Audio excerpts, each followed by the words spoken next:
नमस्कार स्वतंत्र उपस्थापना को आपण मानक स्वागत करुछि मु शक्ति। दर्शक बंधु भाषा आमर परिचय।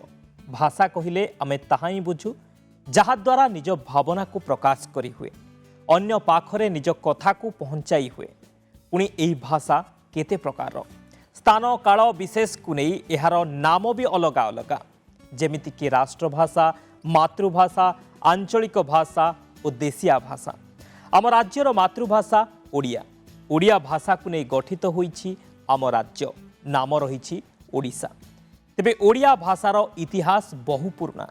ये ऐतिह्यपूर्ण भाषा को नहीं आमर स्वतंत्र उपस्थापना केमिति आरंभ हैला ओडिया भाषा।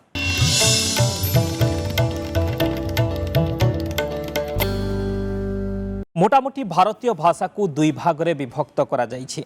गोटिए आर्य भाषा और अन्यटी द्राविड़ बा अनार्य भाषा। साधारणतः आम देश में अनेक भाषा रही हैं सेथिमध्यरु ओडिया मातृभाषा अन्यतम। ओडिया भाषा को आग को बढ़ाइबा लक्ष्य नहीं आरंभ होइथिला प्रथम विश्व ओडिया भाषा सम्मेलन। प्राय 17टी संपान रे भाषा साहित्यर विकास और विभिन्न दिग को नहीं आलोचना करा जाइथिला। एही भाषा पर्व रे राज्य ठू नहीं विश्व जाए जोड़ी होइथिले लक्ष लक्ष भाषा प्रेमी साहित्यिक और पाठक पाठिका।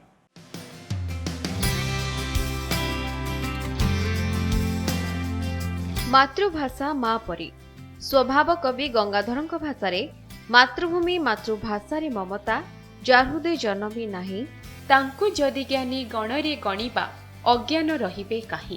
भाषा हेउछि गोटे जातिर अस्मिता, गर्व और गौरवर परिचय। भाषा हेउछि जातिर जीवन शक्ति, प्राण। भाषा नाही तो जाति नाही।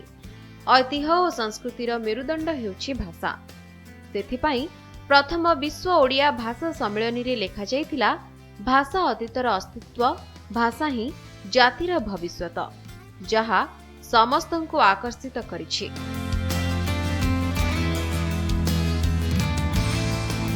ओडिया भाषा एक प्राचीन भाषा, समृद्ध भाषा। ओडिया भाषार एही महत्व संपर्क रे प्रति ओडियांकु जणाइबा पई भुवनेश्वर जनता मैदान रे आरंभ होइतिला भाषा महाकुंभ। सारा राज्य होइतिला उत्सव मुखर। विश्व स्तर रे भाषार एही महापर्व रे सामिल होइतिले लक्ष लक्ष भाषा प्रेमी, साहित्यिक, लेखक लेखिका और पाठक पाठिका। फेब्रुआरी 3 रु 5 तारिख एही भाषा महोत्सव को स्मरणीय करिबा पई आरंभ रे उद्घाटन करितिले ओडिशार लोकप्रिय मुख्यमंत्री नवीन पट्टनायक। एक स्वर रे कोटी ओडियांक कंठरे उच्चारित होइतिला कांत कवि लक्ष्मीकांत महापात्रଙ୍କ रचित लोकप्रिय संगीत वंदे उत्कल जननी। वंदे उत्कल जननी, वंदे उत्कल जननी, वंदे उत्कल जननी। प्रथम थर पई समग्र विश्व रे भाषा प्रेम गुंजरित करिबा पई सरकारी स्तर रे करा जाइतिला समस्त व्यवस्था। 3 दिन धरी भाषा महाकुंभ रे 17टी विषय को नहीं आलोचना होइतिला। एथिरे छात्र छात्री, साहित्यिक, गवेषक और पाठक पाठिका मानक अंश ग्रहण थिला बेस उत्साहप्रद। भविष्यत पीढ़ीक मध्यरे बढ़िबो ओडिया भाषार आदर। एथिसह आधुनिक ज्ञान कौशल जरिया रे भाषा को आगकु बढ़ाइबा थिला विश्व ओडिया भाषा सम्मेलन मूल लक्ष्य।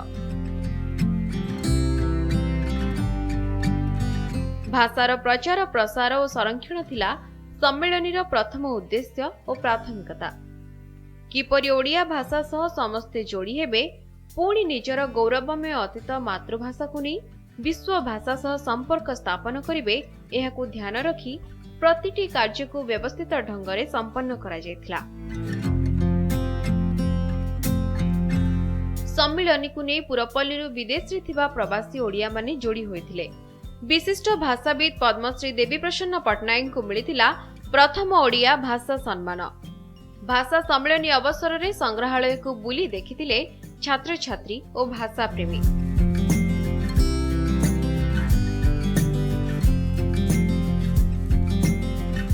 सेहिपरि द्वितीय दिन किट ऑडिटोरियम रे शताधिक कवि कविता पाठ करथिले। वयोज्येष्ठ कवि पद्मश्री श्रीनिवास उद्गाताଙ୍କ कविता पाठरू आरंभ होइथिला सभा। कवि हेबा पई भारी मन मोर महाबाहु, कवि हेबा पई भारी मन मोर महाबाहु, पादे चली नहीं आगकू रही आउ आउ, पादे चली नहीं आगकू रही महाबाहु। नवीन ओडिशा तथा 5T अध्यक्ष कार्तिक पांड्यन कहिथिले श्वास हेउछि मଣିଷର प्रथम कविता। जीवनर कविता श्वास, अंधारर कविता ज्योति, समुद्रर कविता तरंग, शौर्यर कविता कारवेल, जागरणर कविता फकीर मोहन। भाषा सम्मेलन उद्यापनी उत्सव थिला स्मरणीय। साहित्य सृजन और भाषार ଏହି महोत्सवरे मान्यवर मुख्यमंत्री युवा समाज को आह्वान दे कहिथिले मु आशा करूछि ओडिया भाषा युवपीढ़ीर भाषा हेबो। मु आशा करूछि ओडिया भाषा आम युव पीढ़ीर भाषा हेबो। आमे आम भाषार गौरव को अनुभव कले यह निश्चय आगुकू जेबो। 3 दिन धरी चलिथिबा एही सम्मेलन रे बहु विशिष्ट व्यक्ति, साहित्यिक, पद्म पुरस्कार प्राप्त व्यक्तित्व, साहित्य एकाडेमी पुरस्कार प्राप्त कवि लेखकों को सम्मानित करा जायथिला। ओडिया भाषार विकास पई एही भाषा सम्मेलन र भव्य आयोजन इतिहास रे स्वर्णाक्षर रे लिपिबद्ध होई रहिब निश्चय।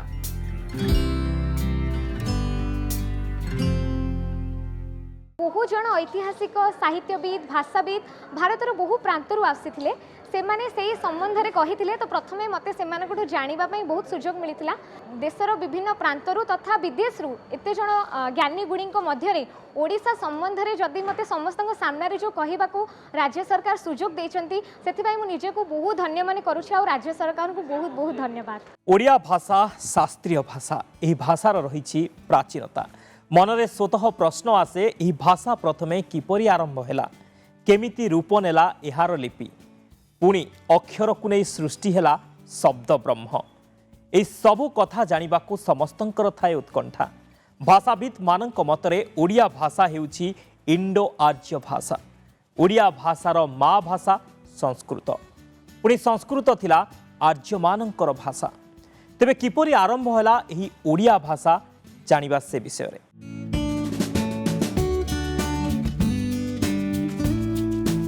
शास्त्रीय ओडिया भाषा, एही भाषार रहिछि सुदृढ़ ऐतिह्य और प्रशस्त परंपरा। पिलाटीए छोटरू बड़ हेला बेले से जेउ भाषा शुणे और कहे ताहा ही तार मातृभाषा। एही मातृभाषा ओडिया आज 4,60,00,000 लोकंक भाषा, हृदयर भाषा। आम ओडिया भाषार बयस पाखापाखि 2500 वर्षरू अधिक हेब। पुणी गवेषक माने एहार समय बहु पुरुणा बोली कहिथांती। अशोकंक धौली जौगड़ शिलालेख और खारवेलंक खंडगिरी हाथीगुंफा शिलालेख रे रहिछि ओडिया भाषार अस्तित्व और प्राचीनता।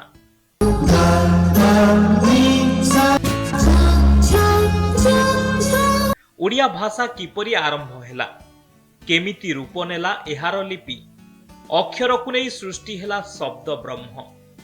एही सबु कथा जानिबाकू समस्तंक थाए उत्कंठा।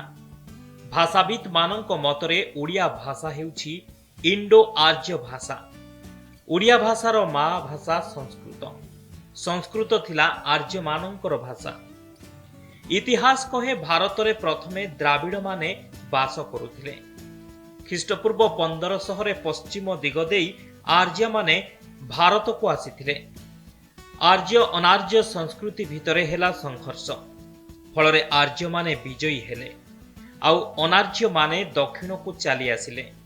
धीरे धीरे आर्य मानक भाषा संस्कृत प्रसार लाभ कला। एही संस्कृतरू क्रमे पाली प्राकृत अपभ्रंश होई ताहा ओडिया भाषा रे पहुंचीछि।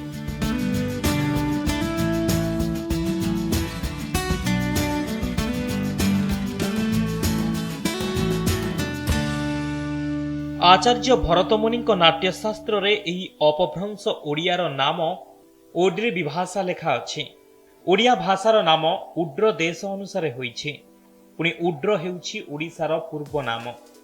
कलिंग, तोषल, कंगोद, उत्कल, मंडल नाम रे भी परिचित थिला ओडिशा। पर एही ओडिया भाषा को नहीं आम राज्य को मिली स्वतंत्र मान्यता। गठित होइछि भाषा भित्तिक राज्य। संस्कृत भाषा वैदिक शास्त्र भाषा। एही भाषा रे रचित हेला वेद, उपनिषद, ब्राह्मण और आरण्यक शास्त्र। समय थिला ख्रीष्टपूर्व 2000 रु ख्रीष्टपूर्व 500।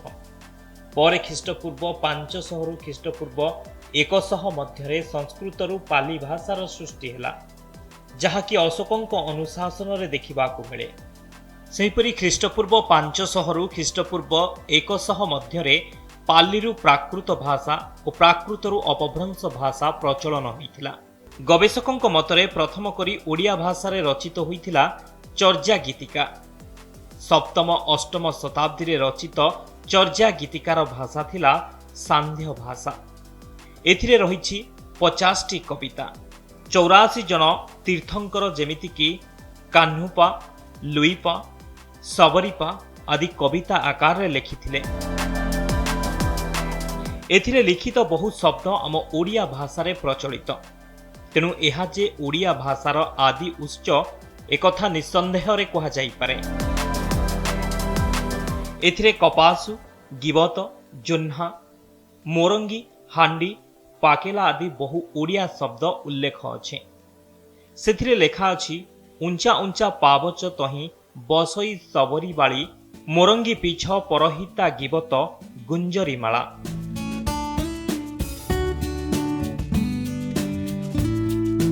दशम शताब्दी बेलकू ओडिया भाषार विकास हो सारिथिला। ओडिशा रे राजूती करिथिबा शैलोभव, भौमकर एवं गंगवंशी राजांकर खोदित अभिलेख गुड़िकरे ओडिया भाषार सूचना मिली थाए।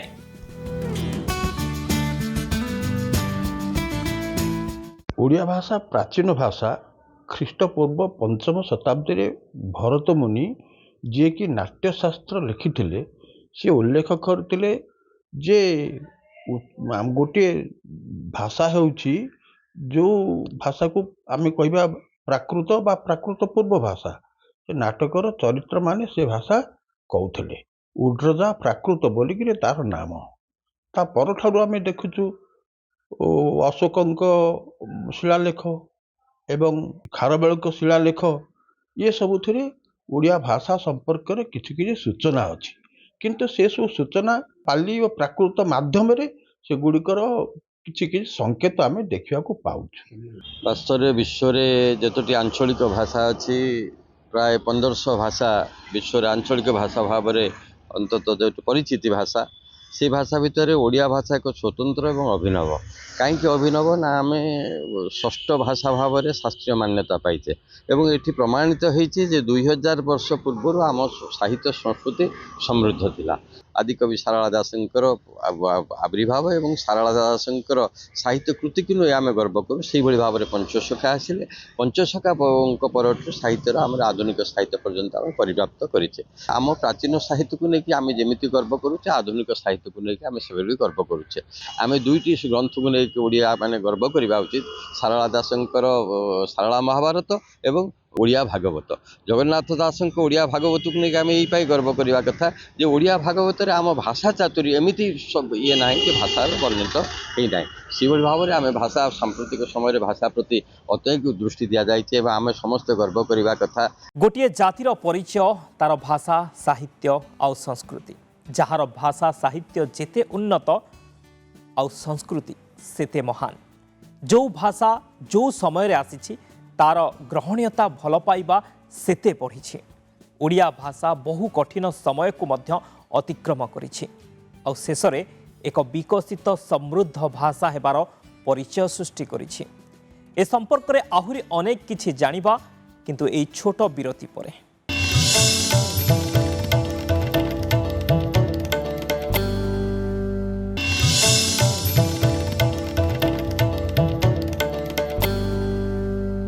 বিরতি পরে আপনার স্বাগত।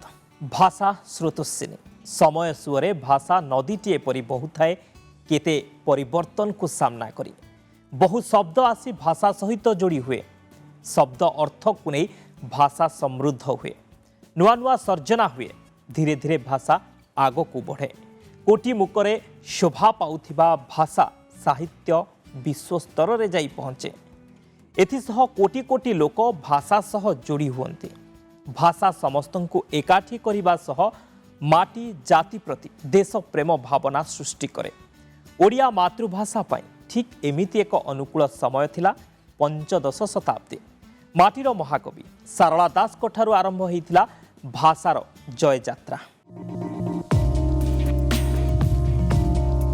पंचदश शताब्दी थिला ओडिया साहित्य जगतरे एक माइल खुंट। एही जुगरे सारला दास लिखिथिले ओडिया महाभारत। गवेषकों मतरे सारला दास ही ओडिया साहित्यर मूलदुआ पकाइथिले। ओडिया महाभारत रे से जो भाषा और शब्दर प्रयोग करिसंती सेथिरु तांकर कविपण और मौलिकतार परिचय मिलिथाए। एथिरे थिबा बहु प्राचीन शब्द यथा अघोर गौरव दैनी वर्तमान सहस्र श्राहन और हुलहुली आदि उल्लेख रही। सारला जुग परे आसे पंचसखा जुग। एही जुगर समय सीमा 16 शताब्दी। एही जुगरे 5 जन संत कवि साहित्य सर्जना करिथिले। सेमाने ज्ञान मिश्रा भक्ति को नहीं ओडिया रे लिखिथिले उच्च कोटिर काव्य कविता। श्री जगन्नाथ को पंचसखा कवि माने अवतारी बोली ग्रहण करिबा सह शरीर तत्व मालिका और तत्वभित्तिक साहित्य सृष्टि करिथिले। अतिबड़ी जगन्नाथ दास रचित भागवत उच्च कोटिर सर्जना जहा जुग जुग धरी प्रति ओडिया घरे घरे परिचित। जगन्नाथ दास का भाषा हेउछि मानक भाषा लोकमुखर भाषा। से लिखिछंती प्राकृत बंधे भागवत कहई दास जगन्नाथ। तांका भागवत रे रहिछि बहु प्राचीन शब्द और देशज शब्द जेमिति कि ओडियाणी चूल खेदिबा मढ़ियाळ आदि शब्द। पंचसुखा जुग परे आसे रीति जुग बा भंज जुग। एही जुग कवि सम्राट उपेन्द्र भंजक नाम रे नामित होइछि। एही जुगर समय सीमा सप्तदश शताब्दी। कवि धनंजय भंज दीनकृष्ण दास कवि सम्राट उपेन्द्र भंज उत्कल घंट जदुमणि महापात्र कवि सूर्य बलदेव रथ अभिमन्यु सामंत सिंहार आदि कवि माने उच्चकोटीर साहित्य सर्जना करी भाषार मर्यादा वृद्धि करिसेंती। कुहाଯାଏ ओडिया भाषा साहित्य पाई एही रीति जुग थिला सुवर्ण जुग। शब्द अर्थर चमत्कारिता सह आलंकारिक वर्णना रीति साहित्यर सौंदर्य वृद्धि करिछि। रीति जुग परे आसे आधुनिक जुग बा राधानाथ जुग। आधुनिक जुगरे लेखनी चालना करंती व्यासकवि फकीर मोहन सेनापति भक्त कवि मधुसूदन राव स्वभाव कवि गंगाधर मेहेर प्रमुख साहित्यिक। सेमानक साहित्य सर्जना ओडिया भाषा साहित्य को करिछि समृद्ध। परे विभिन्न जुगरे यथा सत्यवादी जुग सबुज जुग प्रगति जुगरे साहित्य सृष्टि होइछि। अत्याधुनिक जुगरे कवि माने साहित्य रचना करी ओडिया भाषा को विश्व रे परिचित करि पारिछंती। आम भाषार एही वैचित्र्यता और ऐतिह्य को अनुभव करी प्रत्येक ओडिया निजको गौरवान्वित मने करिथांती। ओडिया भाषा कथा कहिला बेले मन को आसे एहार ध्वनि और लिपि कथा। लिपिर क्रम विकास किपरि हेला पुणी किपरि हेला शब्द संरचना एक कथा जानिबाकू भारी इच्छा हुए। आमे जानु प्राचीन शिलालेख अभिलेख ताम्रपत्र रे रहिछि प्राचीन ओडिया भाषा। ख्रीष्ट तृतीय शतकरे अशोकଙ୍କ अनुशासन पाली भाषा रे लिखित होइथिला। एथिरे कलिंगे शब्द विजित मित अज आदि शब्द रहिछि। सेहीपरि खारबेलଙ୍କ शिलालेख पाली प्राकृत भाषा रे लिखित। एहार लिपि ब्राह्मी लिपि। खारबेलଙ୍କ लिपि रे सब, सिरी, अठ, पश्चिम भली बहु ओडिया शब्द रहिछि। ओडिया भाषा रे द्राविड़ भाषार मध्य प्रभाव रहिछि। द्राविड़ बा आदिम अधिवासी सबरमानଙ୍କ भाषा मध्य संस्कृत भाषा संपर्क रे आसी नुआ रूप नेछि, जेमिति कि चाउली, ओरा, टिंकिओ आदि शब्द। समयर कालखंड देई भाषा और लिपि विकसित होई आसिछि। कुहाजाए ओडिया भाषार एन्तुड़ीशाल वर्णबोध। भक्त कविଙ୍କ वर्णबोधରୁ आरंभ होइथाए प्रथम पाठ। 1866 9 दुर्भिक्ष परे भाषा जेतेबेले संकटर सम्मुखीन होइथिला, सेतेबेले ओडिया भाषा सुरक्षा पाई आगे आसीथिले भक्त कवि मधुसूदन। मधुसूदनଙ୍କ वर्णबोधକୁ मिलिछि समस्तଙ୍କର आदर। ओडिया वर्ण, मात्रा, जुक्ताक्षर, बन्नान उच्चारण और शब्द गठन आदि पाई ଏହା ହିଁ ହେଉଛି ଶ୍ରେଷ୍ଠ ସାହିତା। ଛବିଳ ମଧୁ ବର୍ଣ୍ଣବୋଧ ପଢ଼ି ପିଲାଟିଏ ତା ପାଠ ପଢ଼ାକୁ ସେହିଠାରୁ ହିଁ ଆରମ୍ଭ କରିଥାଏ। ଓଡ଼ିଆ ଭାଷା ସାହିତ୍ୟର ବିକାଶ, ରାଜ୍ୟ ଗଠନ ଓ ଶାସ୍ତ୍ରୀୟ ମାନ୍ୟତା ପାଇବାରେ ବର୍ଣ୍ଣବୋଧ ଭୂମିକା ଥିଲା ବେଶ ସ୍ମରଣୀୟ। ଶାରଳା ଦାସ ମୋ ମତରେ ହେଉଛନ୍ତି ତ୍ରୟୋଦଶ ଶତାବ୍ଦୀର ଲୋକ। ତାକୁ ଆମେ ପଞ୍ଚଦଶ ଶତାବ୍ଦୀର ବୋଲିକିରି କହୁଛୁ। ତାଙ୍କର ଯେଉଁ ପ୍ରାଚୀନ ଗ୍ରନ୍ଥ ତାକୁ ଆମେ ବିଚିତ୍ର ରାମାୟଣ, ସେ ବିଚିତ୍ର ରାମାୟଣଟି ହେଉଛି ବହୁ ପ୍ରାଚୀନ ଶବ୍ଦର ସମାହାର। ଯେ ଶାରଳା ଦାସ ଓଡ଼ିଆ ଭାଷାକୁ ଯେଉଁ ବିରାଟ ଶବ୍ଦ ଭଣ୍ଡାର ଦେଇଛନ୍ତି, ସେଇ ଶବ୍ଦ ଭଣ୍ଡାର ଉପରେ ଆମର ସାହିତ୍ୟଟି ଗଢ଼ି ଉଠିଛି। दर्शक बंधु, भाषा कथा कहला बेले मने पड़ती भक्त कवि मधुसूदन राव। से लिखिथिले मातृभूमि मातृभाषा उभय जननी, सेवतांको भक्ति भरे दिवस रजनी। आपण माने भाषा को भल पांतु, भाषा को आगो को बढ़ांतु, निज अस्मिता स्वाभिमान नहीं गर्व भी करंतु। तेबे दर्शक बंधु, समय शेष होईछि, जीवा पई अनुमति दियंतु। रहुछि, नमस्कार।